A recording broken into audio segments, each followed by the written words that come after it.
Local productions on QTV are made possible with support from viewers like you. Thank you.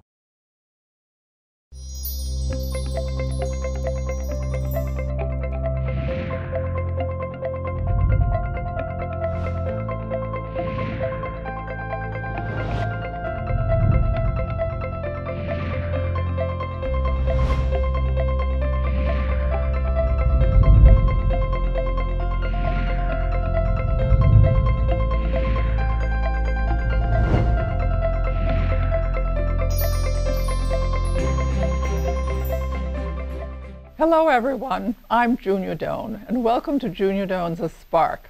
I'm thrilled you could join us today. With me is Jenifer Acosta, a real estate developer who specializes in historic preservation and reurbanization.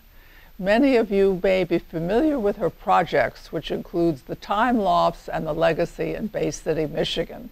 Welcome, Jenifer. You've accomplished a lot, but actually, what do you do? What's the beginning, the middle, and the end? Yeah, so I'm a real estate developer and I'm a community development consultant. The beginning is usually me finding an abandoned historic building, acquiring it, putting together a financial capital stack, redeveloping it, going through the entire construction process, and really updating, the guts, the mechanical, electrical, plumbing, design, all of those lovely elements. And then the end is opening it for a new use, typically. So I kind of specialize in adaptive reuse. So when we open it for that new use, it might be home to new apartments, people who live in it. We just opened a restaurant in one of our buildings this last weekend, which was very exciting. Yeah, really. So that, in a nutshell, is kind of the beginning, middle, and end of what I do. So how do you price things? Where, for your market for apartments or restaurants or any of it, what is Bay City like in terms of a market?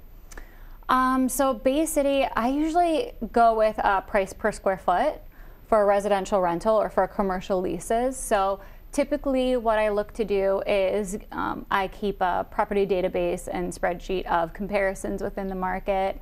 I rely on word of mouth and trusted sources, area realtors, listings for apartments that are already existing, and then I compare the product that I'm putting online with what's currently out there in the inventory and then price it accordingly. I typically build things for a long-term life cycle. Since I'm typically redoing a large investment of a building, and we really put a focus on quality and that long-term life cycle. So I usually come in on most the historic redevelopments on the upper end of the market, and then for some of the new construction that I'm looking at doing on infill lots, which is called missing middle housing, I like to be somewhere right in the middle. And the funny thing is, a lot of our developments actually qualify for like the 80% area median income with MSHDA, because our market is in line with the established affordable housing for the county. Is that what's meant by middle market, or is that describing something else?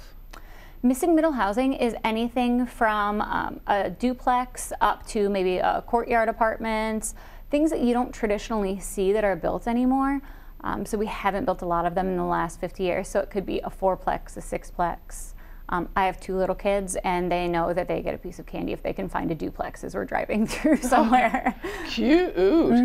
But explain a little bit about this government program, about the 80% and so forth and so on that you just mentioned. Yeah, so I originally started working in real estate development for an affordable housing developer in Miami. So I very much learned early on how the tenets of the low-income housing tax credit program worked from a federal level. And we used to build, really the highest and best use of how much affordable housing can we fit on a site. We would put a nonprofit program traditionally on the ground floor, and it was absolutely a need for the Miami market. Moving back here to Michigan and moving back to my hometown, we're actually a very, very affordable place to live. So I do love and appreciate affordable housing. Most of my projects come in quite affordable, but they also, I have not done any of the low-income housing tax credits for affordable housing in the state of Michigan. I do like to, as I look at market data, compare where I'm renting at compared to some of those benchmarks, even though I don't apply for the federal program. When you say upper end of the development market in terms of quality, what does that mean? So I build for a 50-year life cycle. I don't like cookie cutter. I don't like basic. It's, I think, all over my website still. That, you know, I don't do drop ceilings and things like that. I'm really into quality finishes and things that'll last a long time. My goal is to give historic buildings another 100 years every time they've gone through it. And we put so much time into really, you know, getting the capital stack together and getting the investors and working through some state programs and local incentives that we think we have to maximize every single dollar so that we're not looking to do another update in, you know, 20, 25 years to the guts of the building. Yes, we always put in some reserves to give apartments refreshers and to maintain them after each tenant, things like that, but we want to have the most durable, long-lasting quality in everything that we do. Do you get personal satisfaction out of this? I do. I really do. It's hard and grueling work, to say the least. Projects take years. There's setback after setback, and it takes a lot to keep pushing through. If I didn't find it so incredibly rewarding, there are absolutely easier ways to make money and earn a living. So there's many government programs you qualify for. How does one get educated in that? It's a mix. I mean, there's trainings, there's seminars. Obviously, they all have websites and different things, and it's really knowing what it is that you're looking to do and how well you qualify for that, if there's a good fit. It can be more complicated. You definitely don't want to have everything in your capital stack, as I say, because at the end of the day, every single one of those programs and grants or elements are a stakeholder in your project. So sometimes they have conflicting issues or ideologies. We recently just, we had to put handicap accessible ramps for building code, obviously, outside the Legacy in Bay City. So there's a 4-inch elevation from the sidewalk to the building threshold. And to add these ramps, the building inspector wanted a ramp, a handrail that went all the way down along it. But because we have a historic building and federal historic tax credits, we're not allowed to put a handrail in front of the facade of the building. So it took getting the building inspector and the architect and everyone on board to understand, okay, we have to look at, you know, we can't have a sharp drop off. We have to meet building code. How do we also deliver something that's going to be historically appropriate? So the layers make it much more complicated. Yeah. Yeah, which can be some of like the grueling part, but if you really love problem solving, it's a great line of work to be in. You will always be solving problems. That's why we're alive, I think, and in all parts of our lives. Do you have a team of electricians and plumbers and so forth that work for you? Do you contract that out? How do you do that? Yeah, I build different teams for almost every project. So I am the CEO and owner of Jenifer Acosta Development, and I am also part owner with other investment partners for the Davidson building in downtown Bay City. I work with the Times Properties. They do all of my residential rental property management, and that's also, you know, the leasing. We have CFOs and bookkeepers, an investment arm and entity through the Times Properties, which is incredible. Then I have different investors on different projects, different business partners. So one of my mentors for the last 3 years, her and I are actually doing a joint venture development together, which is really exciting. And can you talk about that?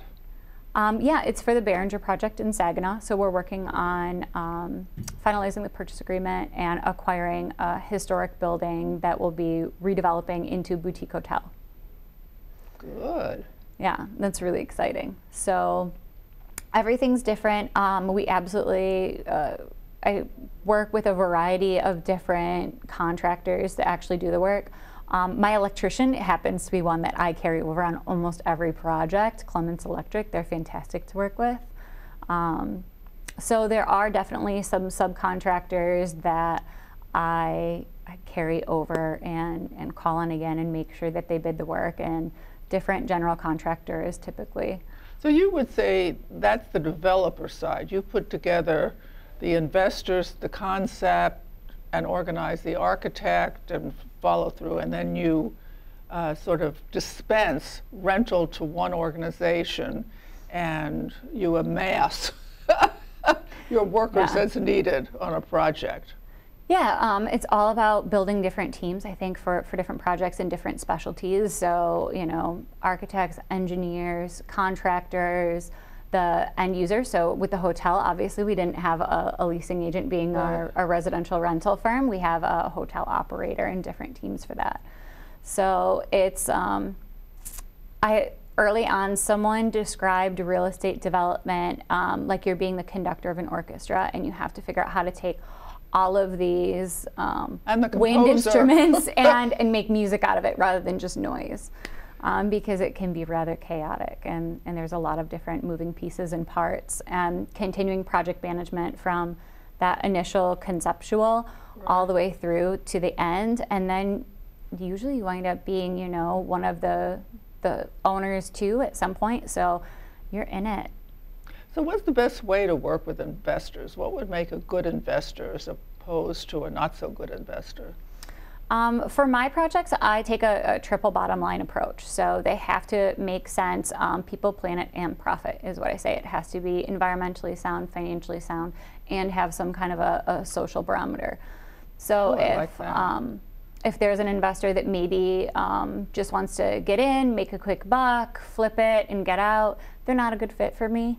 They're not a good fit for what I do. Sometimes too, if people want to say, hey, you know how to work with all of these programs, can you get me, you know, these grants for this building? And I'm like, okay, well, tell me about what you're doing. All right, well, we're not really a fit, and you know, you're probably not going to be a fit for this program, and having my help or my expertise on it, it's probably a bless and release at that moment. Do you come from a real estate family or a building family? You know, it's funny that I would never have said that, like growing up or thinking about it, but both my parents are entrepreneurs. My dad, he had a healthcare and hospice business, so he's grown 3 national health and hospice companies. Along through that path, we kind of lived in historic homes that we would always invest and fix up while we lived in them. My mom is a small business owner. She owns a quilt shop in Frankenmuth now. She used to own a decorating boutique and owned a building in downtown Bay City when I was growing up. So my parents are business owners, and we always kind of owned buildings throughout. So now the building that is City Market, my dad has owned that since I was a kid. He would bring us on the weekends, and I grew up like playing in the air handler, riding my bike through it. It's tradition now that if we get a building when it's vacant in the areas that are safe, we bring all of our kids in with my dad, my nieces and nephews, and we let them ride their bikes through the empty building. Are your siblings involved with you at all in these projects? My older brother, he's a building owner with me on the Davidson, which is fun. That is fun. He also has a video production company and photography, so he will do drone photography of buildings. He did a time lapse when we took the mid-century modern facade off of the Legacy. Yeah, it's fun. My younger brother's he's a state probation officer in Saginaw, so very different, but he supports it all. Good for him. Yeah. So what you learned is what from your family? From your parents? The biggest thing my dad's always taught me is to trust my gut. If things feel off, even as you're like pushed up against, you know, the fence, and you're trying to figure out how to overcome these barriers, you have to kind of hone in and say, is this really telling me that the project isn't meant to be? Can we solve for this? Is there something that's off? So my dad's thing is absolutely trust your gut. My mom, I think through design and her approach, she's taught me how to be more creative and sit back and not always be so type A and about the numbers, but to have that like softness and that finesse to every project. Do you have a good eye? In I the don't sense, know. if you looked around here, you could tell what was slightly off? Oh yeah. Punch lists and going through the details are one of my favorite things to do. Yes. Yeah. I just learned the other day, I was telling somebody's off, something's off, and they looked at me, they said, they didn't see that. And I thought, maybe people don't see what I see, you know, or that we all see differently, not as acutely. I think it's a big help. Yeah. And it's important, you know, if you're going to invest and have someone come in and paint now, let's do a great job, because getting them to come back on another day is always more difficult. You know, just last week before the restaurant opened, they wanted to wait until the last second to take the paper down from the inside of the windows. And it was like, no, we're doing it now. The painters have to see to do the touch-ups. We still have to clean up different things. So there I was after a board meeting, climbing up everywhere and ripping down the tape. And yeah, my hair was disgusting at the end of it, but it was worth it. So where in the timeline do you leave, or do you leave time for, not emergencies, but things that take more time than you think or need to be put in a different order? Just as you build in financial cushion, do you build in a time cushion? Yeah, I do run up reserves on different projects. We always add some time to project timelines. I'm still pretty aggressive on timelines. I like to be able to deliver things when I'd like them to hit the market, but nothing ever, there's always something that comes up, and being really conscious about when we can achieve those milestones is something that I think I'd always like to push more for, but I know that it takes time. Yes. So the resources you have, are there not antique junkyards, but are there businesses that collect mantles and pillars and whatever else that you can shop in if you're going to wish to put not an addition, but something back or something that might complement it? To an extent. So there are some great architectural salvage. You see a lot of people that do historic homes utilize those. We've had, in order to recreate historic trim work, we've had our carpenters just create the same blade that they need so that they can get those exact saw cuts on a new piece of wood, because we'd never be able to source as much as we needed, and it was important. So we'll save, you know, rosettes, woodwork, but I also try not to put in too much if it would be like not historically appropriate. I can't always go back and reinvent history if it wasn't already within the fabric of the building. And sometimes you can't get woods you could get 20 years ago or 30 years ago or however many years. They don't make it, they don't sell it, they don't cut it down, they don't have the resource. Yeah, it's the most interesting thing when you do the demo and the abatement on buildings and you see what a 2x4 actually looked like. Bigger.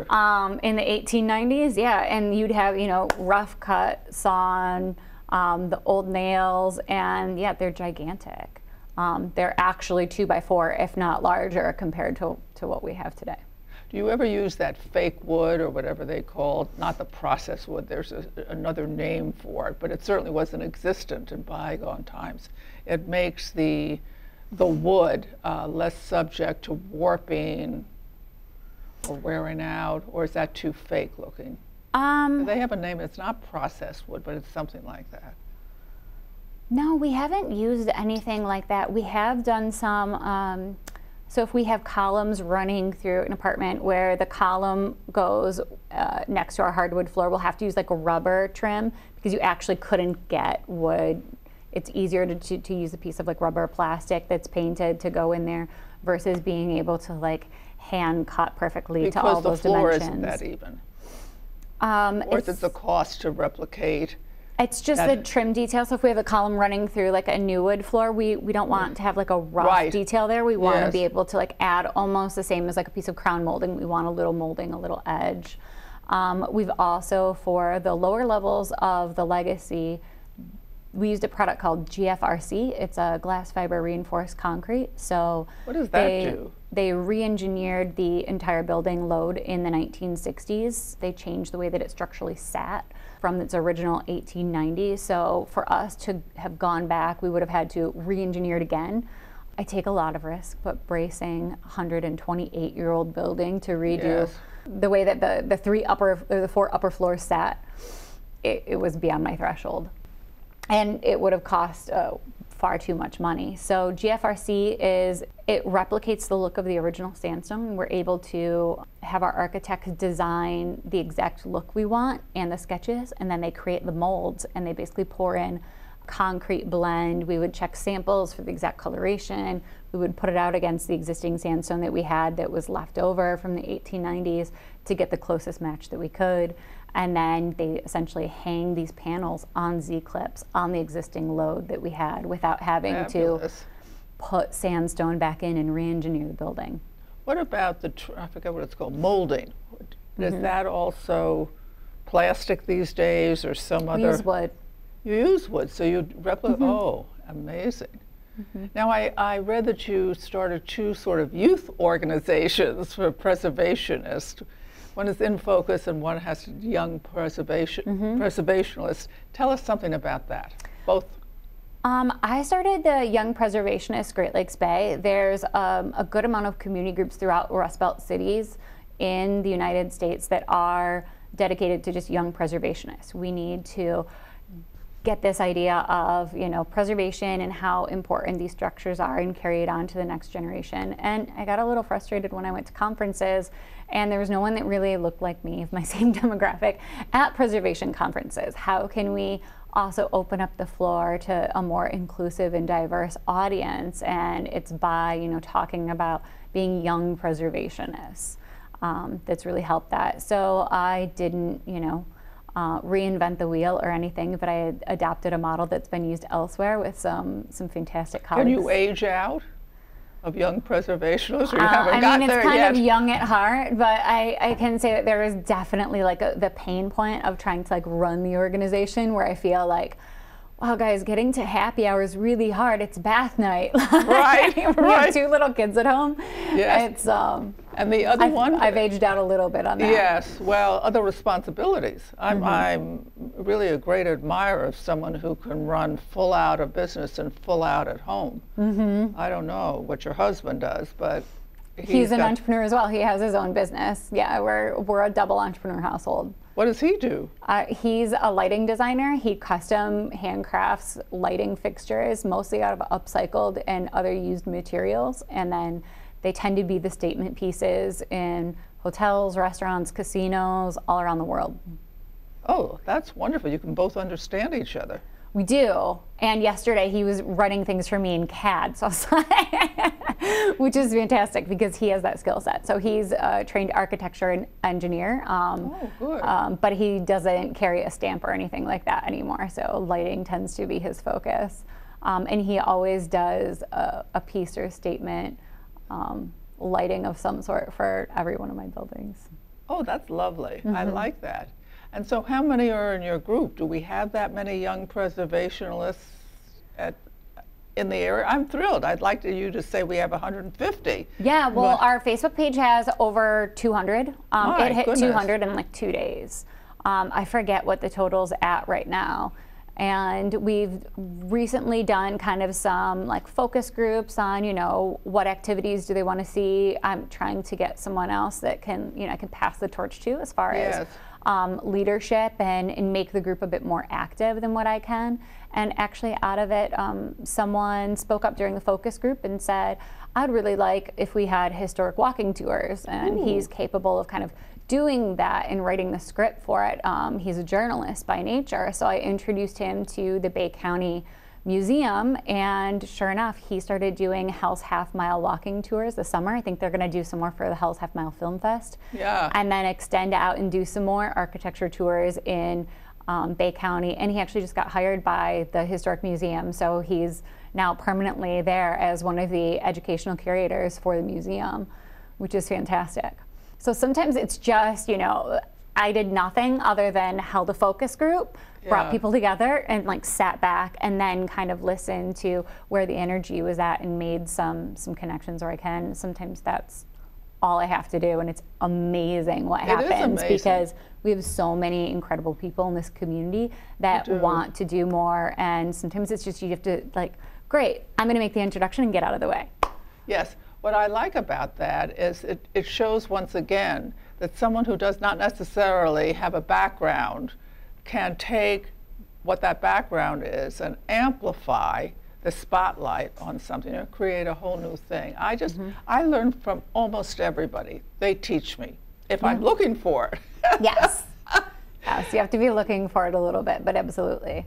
And the other nonprofit is called Infuse Great Lakes Bay. So it's a community development organization where our goal is to help build new construction and infill construction within our city's limits. So we want to continue community development. I realized after I started my company here 4 years ago, we didn't have a lot of options for, hey, how do I fill out this application? There's no one to kind of teach you the ropes or help you with some of the market data. Generous, you're very generous. Make sure that you have a realistic business plan for a building. So what we're working on doing is we just taught a seminar last week in partnership with the SBDC on how buildings make money. I love that. Yeah, we had... I'm going to have to interrupt just because of the time. Oh. And I have to do a little bit of a wrap up here. Yeah. So Jennifer is just amazing. And she was very lucky in life because she grew up in a family that emphasized risk and entrepreneurialism and the troubles and the setbacks and the duration that goes with doing anything new. I didn't ask you about NYU, but that goes under conferences. But the idea of what she's doing, of course, is close to my heart because I like all these old, beautiful buildings. But what's special about her is that she's trying to teach a few others how to do it so that she'll have company and it multiplies the output of this direction, which would be very nice for Bay City and the region. I think she's a good scheduler of time. She's definitely good at keeping good relationships with people. And she's blessed by a certain energy level that helps her segment her private and professional life. So thank you for joining me this time. And remember, be generous in your life, do something kind for someone you know and someone you don't know. And remember, always someone can teach you something. Have a blessed week. See you next time. Bye. Thank Jennifer. I'm so glad I met you. To contact Junia, send her an email at juniadonsthespark@gmail.com. For more information, program schedules, and news about future guests, go to www.juniadonthespark.com. Thank you for joining us. See you next time on Junia Doan's The Spark.